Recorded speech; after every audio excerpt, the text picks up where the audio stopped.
Well, good morning, everyone. So I had the opportunity to fill the pulpit for Pastor Brad for 3 weeks. This is the second of three, and I'm sort of doing an informal sermon mini-series called The Greatest Stories Ever Told. So in preparation for these times, I've actually been studying story structure, and I have learned that all good stories have an A theme and a B theme, or sometimes you'll hear the term A story and a B story. A theme, B theme, I use those terms interchangeably. So the A theme is the plot. The A story is the plot. It's the sequence of events that take place from beginning to end. The A theme is what happens. The B theme is what the story's about. It gives the story its resonance, its emotional heft. It's the part that sticks with you. So what I thought I would do to start our time in the Word is maybe walk through an example of an A theme and a B theme from one of my favorite movies growing up, Indiana Jones and the Last Crusade. All right? For those of you, that is the third movie in the cycle. That is the one they should have stopped with. It's an old movie. Hopefully you've all seen it here, but if you haven't, there will be spoilers.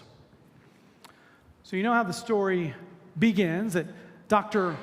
Walter Donovan, a wealthy antiquities collector, approaches Dr. Indiana Jones and asks him to find the Holy Grail.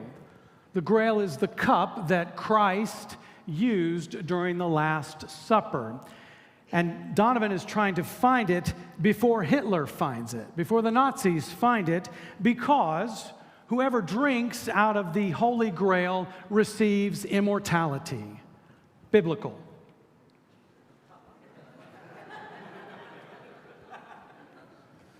And he's got to find it before the Nazis do, because the last thing you want is a bunch of immortal Nazis stomping around the globe. And Indiana Jones defers. He says, no, you don't want me. You want my dad. My dad is the foremost Grail scholar in the world. And Donovan says, well, we had your dad. He was working for us. He's mysteriously vanished. We need you to find him and finish the job. So he agrees. He takes off to Venice, which was his dad's last known location. Remember, he finds the catacombs underneath the library in Venice. It's filled with rats, and he finds that shield with the Knight Templar that gives the final clue to the Grail's location, but the tunnel is filled with rats and bad guys. And he has to escape from them. He gets out of the city, out of the catacombs. The bad guys are on his tail. He jumps in a boat, and then ensues this huge boat chase through the canals of Venice. He barely escapes with his life. He finds out the location of his dad, though, through that time. His dad is being held in Austria in a castle. So that's the next place he goes. He goes to the castle there in Austria, finds his dad. Twist, Walter Donovan, the man who hired him, is not a good guy. He's a bad guy. He's working for the Nazis. And the pretty girl that has accompanied him this far, she's a she-Nazi. She's a bad girl, right? So he has to get out of the castle. He sets the castle on fire, jumps on a motorcycle. He and his dad, they take off. There's a huge motorcycle chase through the hills of Austria. He escapes. His dad says, you call this archaeology? Then they have to go to Berlin next, because Berlin is where his dad's Grail diary is. That holds the final clues, the final guide to getting the Grail. So he goes to Berlin with his dad. He meets Hitler. He gets his autograph. It's all in the movie. Then they escape out of Berlin on a Zeppelin. Then there's an airplane chase there. The Nazis are tracking him on the Zeppelin. He's got to get out on the airplane. There's this dogfight. They escape. They crash. His dad saves the day with his umbrella. Now the Nazis are ahead of Indiana Jones and his dad. So he's got to chase the Nazis through the desert on a horseback. So we've had a boat chase, motorcycle chase, airplane chase. Now it's horseback in tanks. He's fighting tanks on a horseback. He barely escapes with his life, but the Nazis, they're way ahead of him. Now they are in the super secret fortress where the Grail is kept. They sneak into the fortress. They're captured by the Nazis. Walter Donovan shoots his dad. He says, all right, Indiana Jones, you got to work your way through the maze to get the Grail, or your dad's going to die. So he does it. He makes his way through, gets the Grail, comes back, gives his dad a drink out of it. His dad is amazingly healed. The Nazis try to sneak the Grail out of the fortress, which you can't do because it's in the Bible. You can't take the Grail outside the super secret fortress. They try it. The super secret fortress collapses. The Nazis are killed. The Grail is lost forever. Indiana Jones and his dad ride off into the sunset. That's it. That's the A theme. That is the plot of Indiana Jones and the Last Crusade. Get the Grail, but he fails. He doesn't get it. It's lost forever. And on that basis alone, it's kind of an empty story. Get the Grail, you blew it. Story done. But that's not what it's about. The movie is about the relationship between Indiana Jones and his dad. Turns out, we find out that Indy and his dad have been estranged and have not spoken for 20 years. It seems that his dad's obsession for the Grail drove this wedge between him and young Indiana, so that when finally Indiana becomes an adult, they just abandon each other. They just walk away from each other. Both of them off to pursue their own quests, their own passions, their own obsessions with history and antiquity. And the B theme, what the story is really about, is about them coming together and finding their relationship.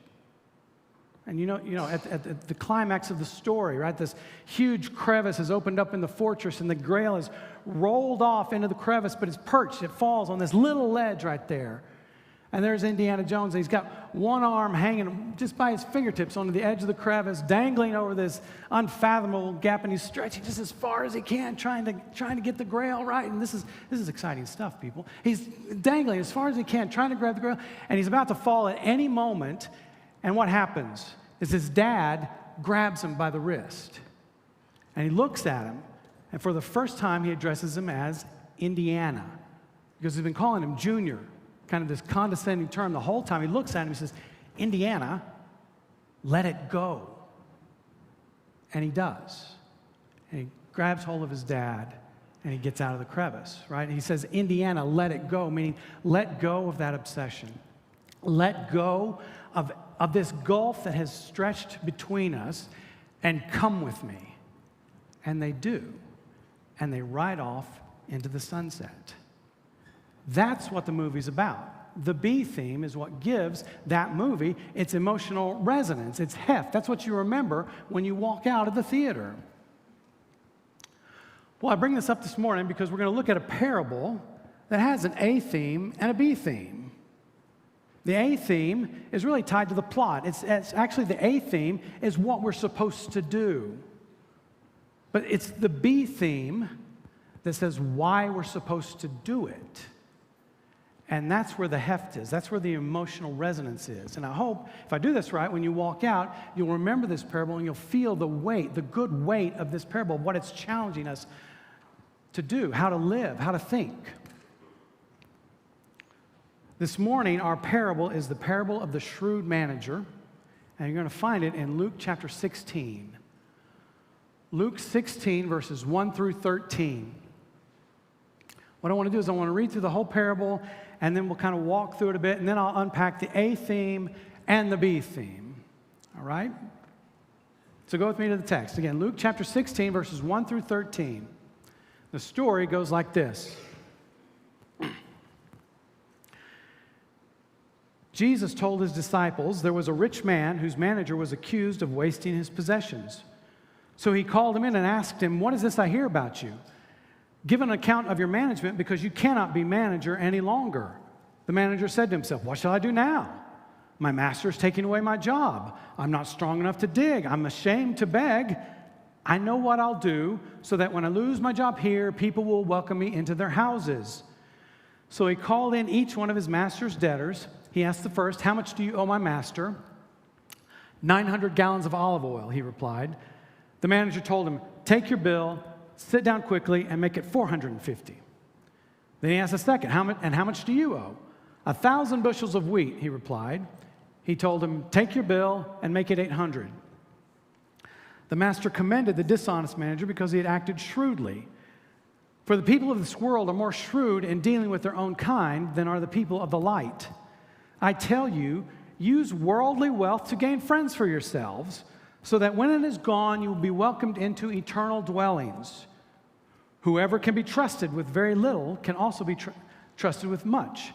And whoever is dishonest with very little will also be dishonest with much. So if you have not been trustworthy in handling worldly wealth, who will trust you with true riches? And if you have not been trustworthy with someone else's property, who will give you property of your own? No one can serve two masters. Either you will hate the one and love the other, or you will be devoted to the one and despise the other. You cannot serve both God and money. If we're honest, this is kind of an unsettling story at first glance. It genuinely bothers people because the main character of the story, the hero, if you will, is a con man. He's a crook. He's a schemer. He's an anti-hero. And yet, he is the one that is held up for us to as an example for us to follow. But the truth is, really, this story is packed with all sorts of unsavory characters, so we're going to unpack it just a bit. So we start off with this rich man who's so rich he has to hire somebody to manage all of his stuff for him. Now, Jesus doesn't describe the rich man as corrupt, but in first century Palestine, when he first told this story, it probably would have been assumed by his listeners that this man was corrupt. Because during that time, a lot of the people, that was the nature of the society, that a lot of the rich people in that time got that way through predatory means by acquiring the land or resources of those less fortunate to them. So he's not exactly a sympathetic character. And this boss gets his report that his chief manager has not been doing his job. He's been wasting his resources, his money. He's either been wasting it or living frivolously with it. So he says, I'm going to fire this guy, but first, how bad, how much damage has this guy done? So he demands an accounting, demands an audit. Goes to the guy, says so, and the manager, he's on the hook now. He knows he can't get off. He knows he's got to give an account. He doesn't like his options because he claims, I'm not strong enough to dig, meaning I can't do manual labor. He's either too weak or too lazy to do it. Most people in that time, that's how they made their living. They worked with their back. So he says, I'm too weak. I can't do it, but there's an indication based on sort of the context of the story that he might have just been too proud to do manual labor. He certainly admits, I'm too proud to beg. I'm not going to beg. So he decides to play to his strengths. I've got to scheme my way out of this mess. It's what he knows. I conned my way into this mess. I'm going to con my way out. Because he's been keeping his boss in the dark this whole time. So he brings in the people that owe his boss money, has them rewrite their pledge for a lower amount. That's how you did business. That was a contract back then. You handwrite your pledge to the person that you owe. So the first guy owes 900 gallons of olive oil. 900 gallons, that would have been probably worth about 3 years' worth of salary. That's how much he owes. So this manager cuts it in half. Says, now you owe 450 gallons. Saved him 50%. Brings in the other guy. Another guy owes his boss 1,000 bushels of wheat, which probably would have been, at that time, close to 8 years of salary. And the manager cuts it by 20%. Of course, the thing is, the debtors are... they're almost as bad as the manager himself because they're buying into the con. They know they don't owe him this much. They're willing to do it. It saves them some money. Besides, they're rich too. These people owe big money because they have big money. They're big players. Frankly, this story is filled with fat cats with too much money and not enough character.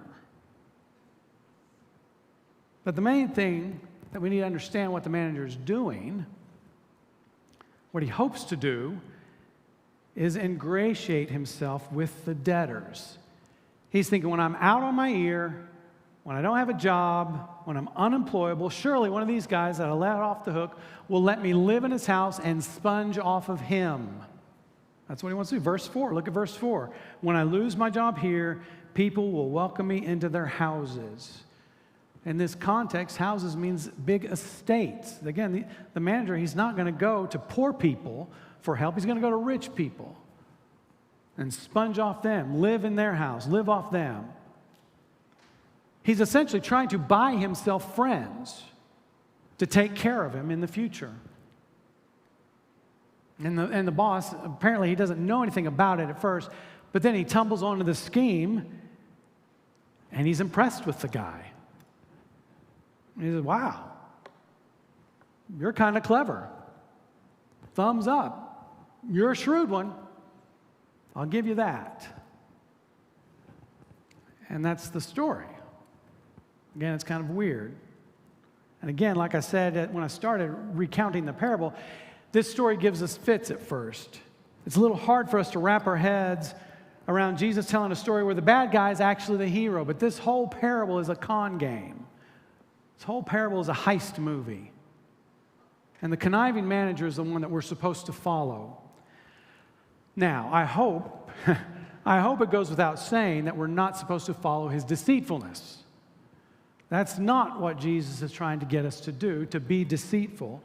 Instead, what Jesus is trying to do, what he's commending us to do, is be shrewd like the manager. It's the way the guy thinks that Jesus calls us to emulate. Again, what did he do that Jesus said was so commendable, a good thing for my followers to do?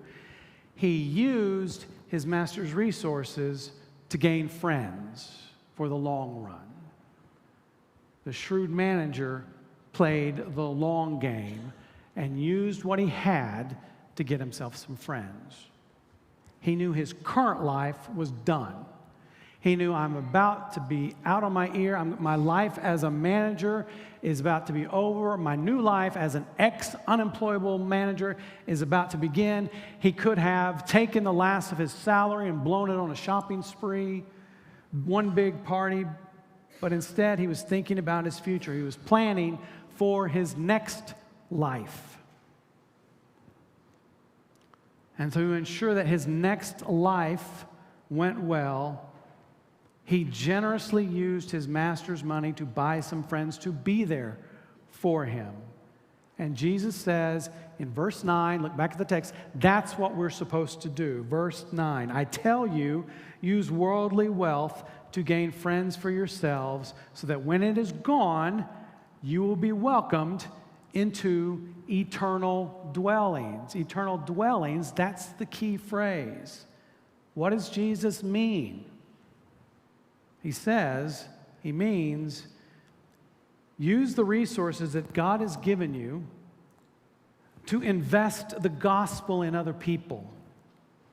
So that when your life here on earth is done, the wealth is gone, your life on earth here is done, there will be people to welcome you into your next life. Use your money to invest the gospel. Use the resources God has given you to invest the gospel in other people, so that when you are on the other side, you have friends there waiting for you already. Jesus said, verse 8, people of this world use their money to win friends and influence people. We should be far more clever than them, because we're playing the long game. We're playing for eternal stakes. The point is, the A theme of the parable, what we're supposed to do, is buy heavenly friends. It's crude, but you will remember it that way, right? Buy heavenly friends. You can't take your wealth, you can't take your resources with you, so put it to work in things that you can take with you, namely other people. So what does that look like then? Buying heavenly friends. Investing, what does that look like? Well, it depends on who you ask. Depends on who you ask. If you ask our deacons, what does it mean to buy heavenly friends? They're going to say, well, contribute to the church. We are working on getting the gospel out, not just in our community, but around the world. Invest in the church. Give to the church.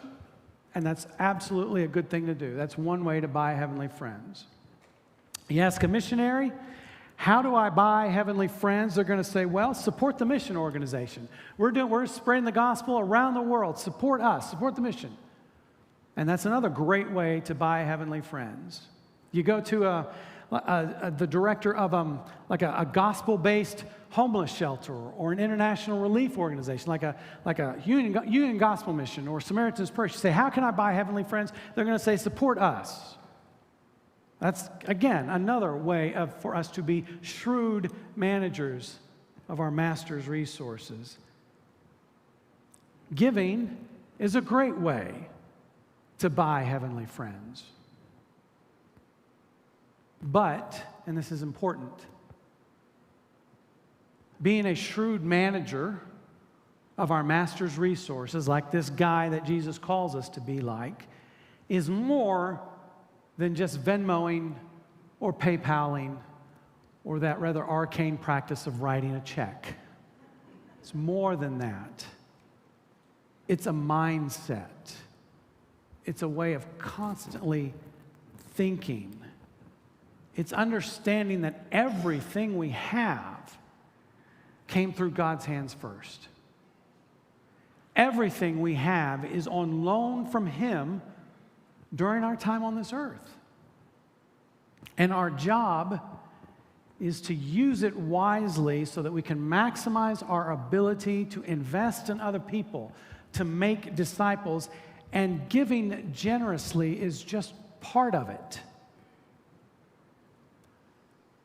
For some of us, being a shrewd manager of our master's resources might mean that we purposefully pursue a less extravagant lifestyle. Because the more stuff you have, the more time and attention you have to pay to it, you have to give to it. And maybe with a less extravagant lifestyle, with a downsized lifestyle, maybe we could spend some more time and attention on investing in heavenly friends. Being a shrewd manager could mean that we practice a more hospitable lifestyle.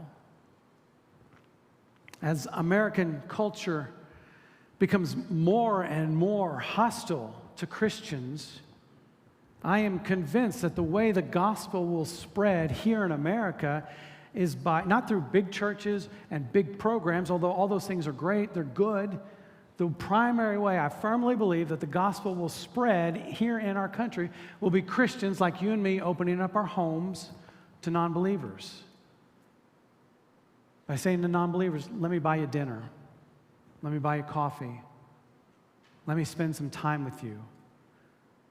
A lifestyle of hospitality takes careful, shrewd management of our master's resources.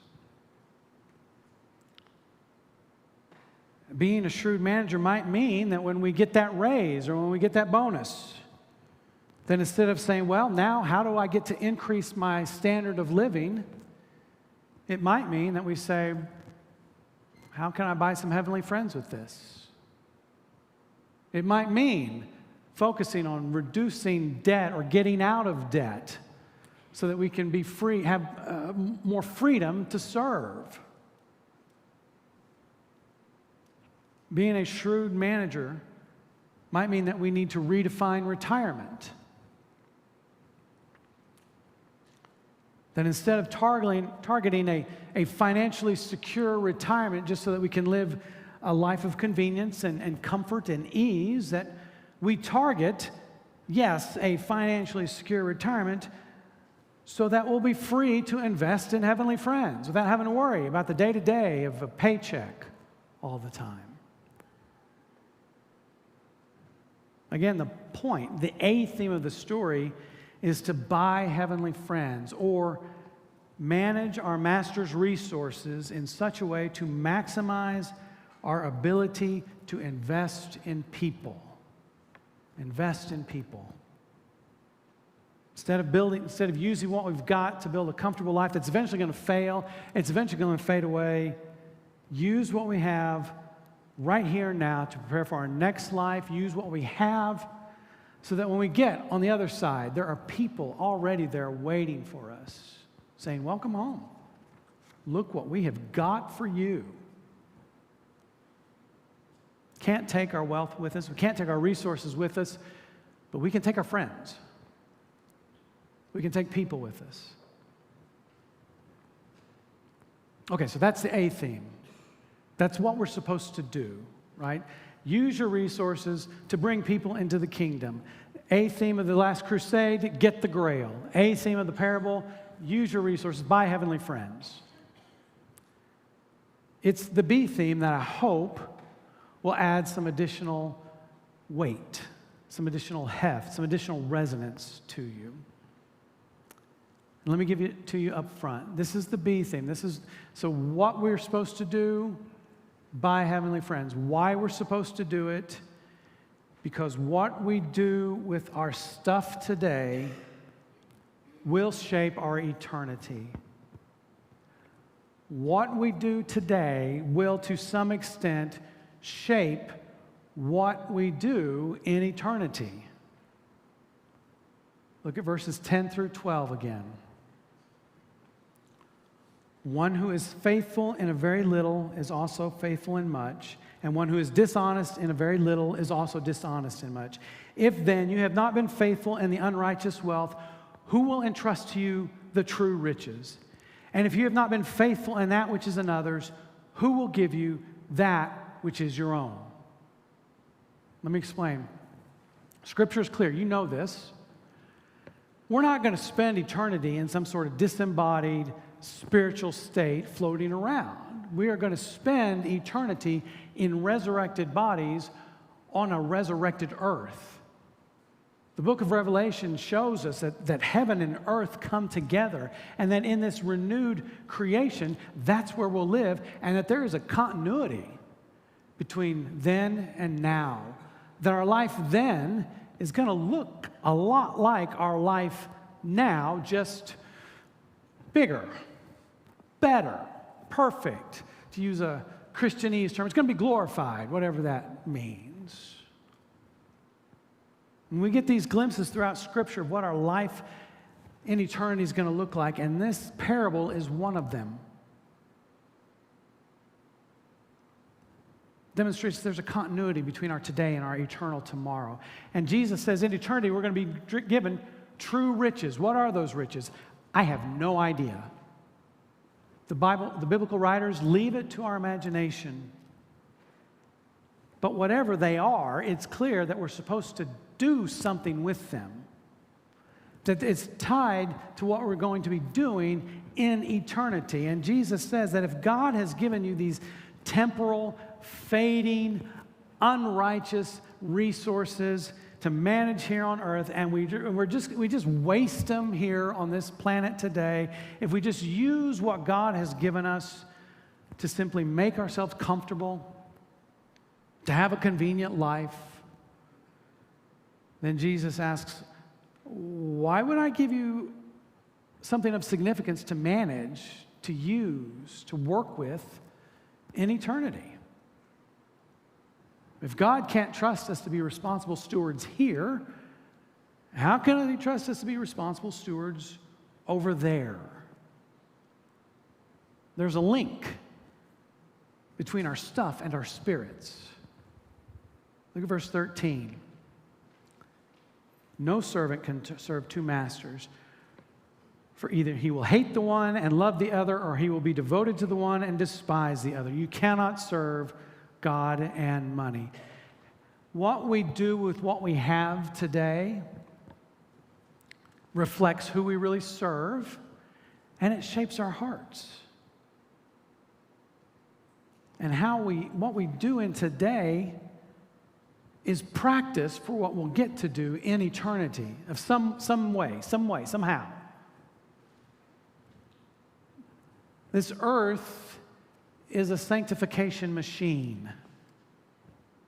It's a furnace. It's meant to refine us into a people that are going to live in eternity with joy, and part of that refining process includes training and practice on our day-to-day, on how we use the resources that He gives us. The B theme is that you are shaping your eternity right now with everything you do, even those most mundane decisions of how am I going to spend this next dollar. The B theme, the part that I hope you walk away with, the part that I hope is resonating with you, is that you are shaping eternity by what you're doing today, both in the people that you bring with us, and then the what you do in your own heart, your own ability, your practices. That's what the parable is about. It's about living today in light of tomorrow, the eternal tomorrow. And that's our parable. It's the parable of the shrewd manager, or what I like to call, actually, the guide to being a shrewd disciple. A shrewd disciple knows that what we do here on earth today shapes our eternity tomorrow. A shrewd disciple knows that even the most mundane of activities, like acquiring and using our resources, can shape who we will be in eternity and who's going to be there with us. But above all, let me make this clear, a shrewd disciple knows that we're not earning our way into heaven. It's only by the grace of Christ on the cross that we receive these promises of an eternal tomorrow and riches beyond imagine.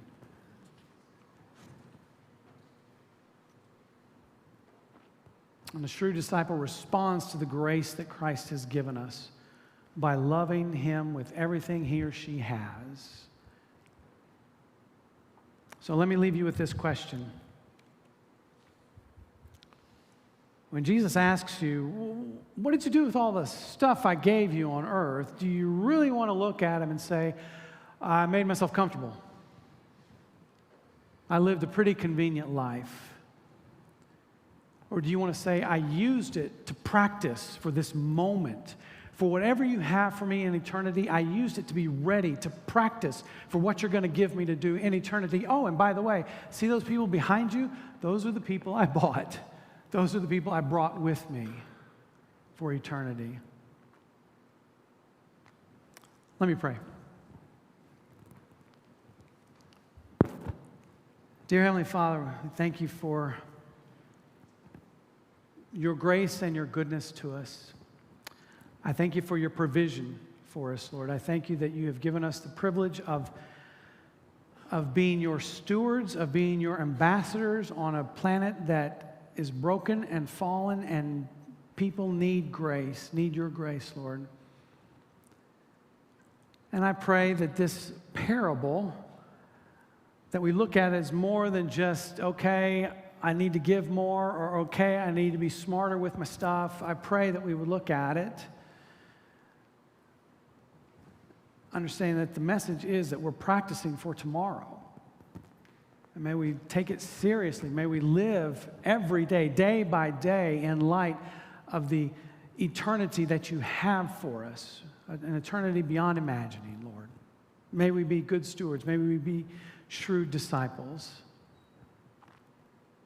And I pray this in Jesus' name and by your Spirit. All right, would you all stand with me as I do the benediction? Just want to remind you, as Pastor Brad always reminds us, to take 5 after we're done. So take 5 minutes, buy some heavenly friends, invest in your heavenly friends for the next 5 minutes after we're done. And our benediction this morning is from 1 Thessalonians chapter 5. 1 Thessalonians 5. Paul writes, "May God himself, the God of peace, sanctify you through and through. May your whole spirit, soul, and body be kept blameless at the coming of our Lord Jesus Christ. The one who calls you is faithful, and he will do it. Go with God this morning. Have a great week. Thank you.